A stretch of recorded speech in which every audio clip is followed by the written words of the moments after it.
Ayan guys, balik tayo messenger guys. Welcome sa ating YouTube channel mga bossing, mga boss, welcome.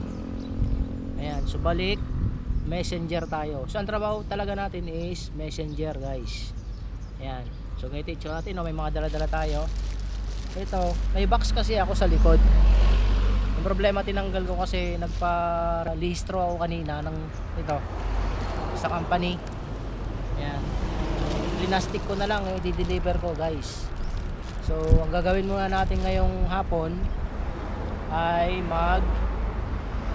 magko-comprise ng mga price ng mga ibang gasolinahan. So nandito tayo ngayon sa may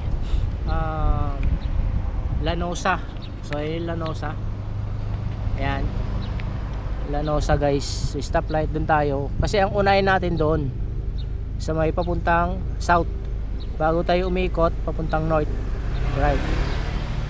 So yun, so ganun talaga ang ginagawa ng messenger. Depende rin sa ibang company, kasi sa akin is company ko is gasolinahan guys. Yan, so start natin, tara tayo, go na tayo guys, go. Ayan, so unang price natin yung sea oil guys.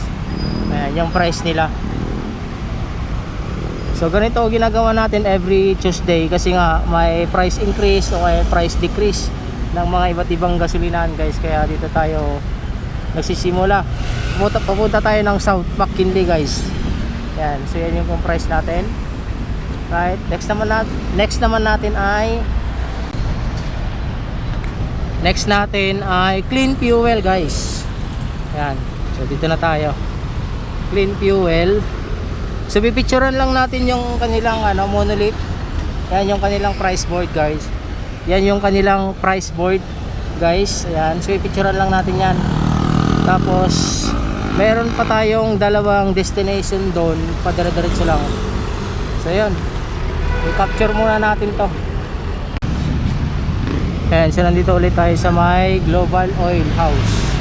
Ayan yung kanilang price board ulit. Tapos ganito lang itsura yung kanilang gasolinahan guys. Ayan. So next na natin ay Petron McKinley. So iikot tayo, medyo malayo-layo to guys. Kaso kailangan nating ikutan kasi yun talaga yung routine natin pag nagko-comprise guys.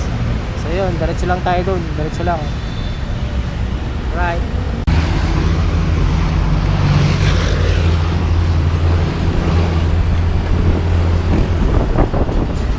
Ayan, so guys, nandito tayo sa McKinley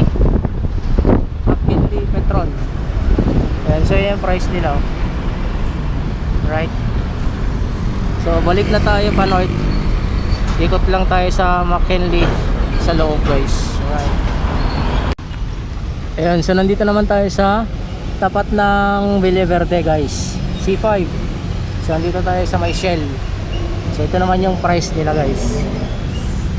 So diretso na tayo pa south. Ayan, baybayin lang natin yan papuntang Marikina guys. May mga madadaanan tayong gasolinahan dyan na i-comprise natin pabalik. So go ulit mga boss. Ayan, so nandito tayo sa pa north guys. So ito yung Shell Libis. Ayan, so meron pang tatlo tayong dadaanan na gasolinahan dyan guys.